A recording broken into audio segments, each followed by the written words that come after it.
Uniform civil code पर केशव मौर्य की ओर से बड़ा बयान दिया गया है। उत्तर प्रदेश में समान नागरिक संहिता लाने की तैयारी यूपी सरकार कर रही है। इसको लेकर गंभीरता से विचार किया जा रहा है। ये बात केशव प्रसाद मौर्य ने कही है। बीजेपी के प्रमुख मुद्दों में से एक कॉमन सिविल कोड, जिसे अब उत्तर प्रदेश में लागू करने की तैयारी की जा रही है, इसको लेकर गंभीरता से विचार विमर्श किया जा रहा है। डिप्टी सीएम केशव प्रसाद मौर्य का ये बड़ा बयान। तो यूपी सरकार इसको लेकर गंभीरता से विचार कर रही है। एक देश में एक कानून सबके लिए हो, इसकी आवश्यकता है।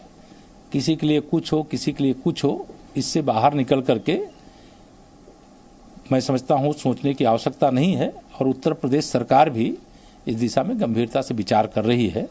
और जिस प्रकार से उत्तराखंड सरकार ने अपने कदम बढ़ाए, उसी प्रकार से उत्तर प्रदेश सहित, जैसा माननीय गृह मंत्री जी ने कहा है, देश के अन्य राज्यों में भी जहां भाजपा की सरकार है वहां भी, और जहां गैर भाजपा सरकारें हैं, अगर सबका साथ सबका विकास, सबके लिए एक जैसा कॉमन सिविल कोड, ये तो एक ऐसी चीज है जिसका सबको मांग करनी चाहिए, सबको स्वागत करना चाहिए। लेकिन हर जगह जब वोट बैंक तलाशता है व्यक्ति, तो निश्चित तौर से उसके सामने तुष्टीकरण की राजनीति दिखाई देती है।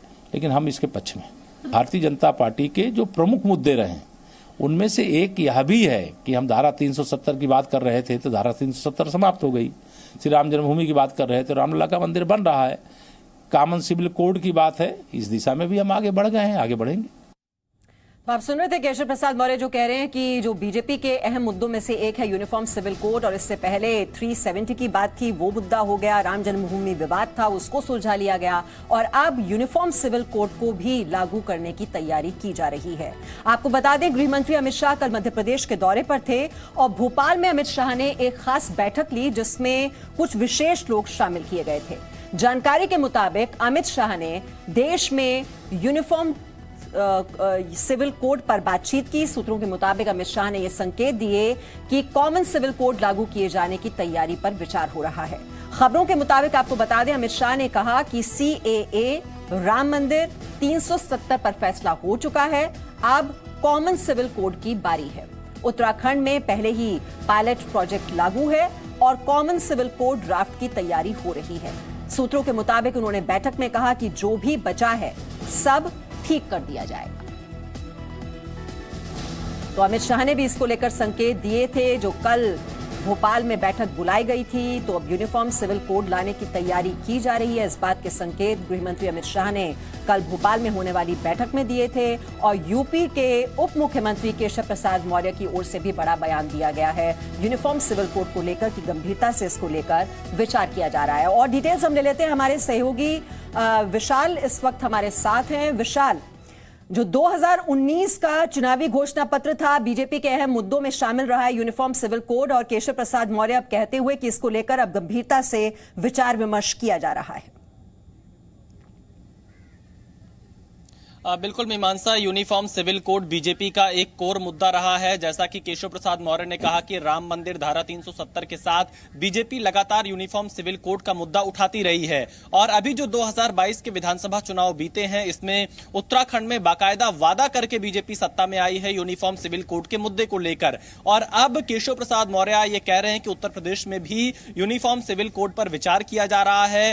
एक देश में अलग अलग तरह के कानून कैसे चल सकते हैं, अलग अलग तरह की मान्यताएं कैसे चल सकती हैं, और इसीलिए यूनिफॉर्म सिविल कोड पर अब यूपी सरकार विचार कर रही है। ऐसे संकेत केशव प्रसाद मौर्य ने दिए हैं। देखना यह होगा कि यूपी सरकार यूनिफॉर्म सिविल कोड का क्या प्रारूप लेकर सामने आती है, क्या चीजें इसमें सामने लेकर आती है, और कैसे तमाम जो अलग अलग पक्ष हैं उनको एक साथ लेकर इस मुद्दे पर आगे बढ़ती है। क्योंकि आने वाले 2024 का लोकसभा चुनाव भी होना है, और उससे पहले बीजेपी यूनिफॉर्म सिविल कोड के इस मुद्दे को जरूर उठाना चाहेगी, क्योंकि ये जो हिंदुत्व का वोट बैंक है उससे बहुत जुड़ा हुआ मुद्दा है मीमांसा जी। लेकिन जब जब इसको लेकर विवाद हम देख रहे हैं, पहले होता रहा है, और जब जब इसको लेकर चर्चा हुई है विशाल, तो अल्पसंख्यक समुदाय इसके खिलाफ रहा है। लेकिन वहीं सरकार कहती है कि भेदभाव खत्म करना जरूरी है, कानून की नजर में सब बराबर हैं और इसीलिए ये लागू करने की जरूरत है। लेकिन फिर से एक सांप्रदायिक कदम बता दिया जाएगा कि मुस्लिम समुदाय को टारगेट करने की कोशिश की जा रही है। तो कैसे अब अल्पसंख्यक समुदाय को किस तरह से साधा जाएगा, उसको कैसे मनाया जाएगा इसके लिए? देखिए मीमांसा, यूनिफॉर्म सिविल कोड को लेकर ये बिल्कुल तय है कि कुछ लोग इसका विरोध जरूर करेंगे और तमाम लोग इसके ऊपर सवाल भी उठाएंगे। लेकिन जिस तरह से अगर हम हाल फिलहाल में केंद्र सरकार के बड़े कदम देखें या बीजेपी की जो राज्य सरकारें हैं उनकी कदम देखें, तो वो इन मुद्दों को बहुत अच्छे से टैकल करते हुए आगे बढ़ती हुई दिखाई दे रही हैं। और अगर उत्तर प्रदेश में यूनिफॉर्म सिविल कोड की बात करें तो इस पर जो यूपी का लॉ कमीशन है वो इस पर पहले ही तमाम सुझाव मांग चुका है। और अब देखना यह होगा कि जो सुझाव जनता ने भेजे हैं या फिर जो तमाम चीजें लॉ कमीशन वहां पर तैयार कर रहा है, तो यूनिफॉर्म सिविल कोड को लेकर एक फाइनल प्रारूप क्या सामने आता है और इस पर उत्तर प्रदेश की सरकार कब बैठक करेगी और इसे किस तरह से लागू करने की कोशिश करेगी। क्योंकि केशव प्रसाद मौर्य ने बिल्कुल साफ कर दिया है कि उत्तर प्रदेश की सरकार यूनिफॉर्म सिविल कोड के पक्ष में है। मीमांसा जी, बात अगर शादी की जाए, तलाक की, एडॉप्शन की, इनहेरिटेंस की, तो वहां पर हम देखते हैं विशाल की जो पर्सनल लॉज हैं, अलग अलग धर्मों के मुताबिक जो अलग अलग लॉज हैं, उसमें किस तरह से दुरुपयोग किया जाता है। और एक देश और एक कानून की जब हम बात करते हैं तो उसी भेदभाव को खत्म करने की बात की जा रही है। तो हमने सुना अभी केशव प्रसाद मौर्य कह रहे थे कि तो इसका तो स्वागत होना चाहिए, लेकिन क्या वजह है कि हर बार हम देखते हैं कि विरोध करने वाले लोग कहते हैं कि नहीं, ये तो सिर्फ एक टारगेट करने की कोशिश की जा रही है। Presenting B News app, available on Google Play and App Store. Download it now.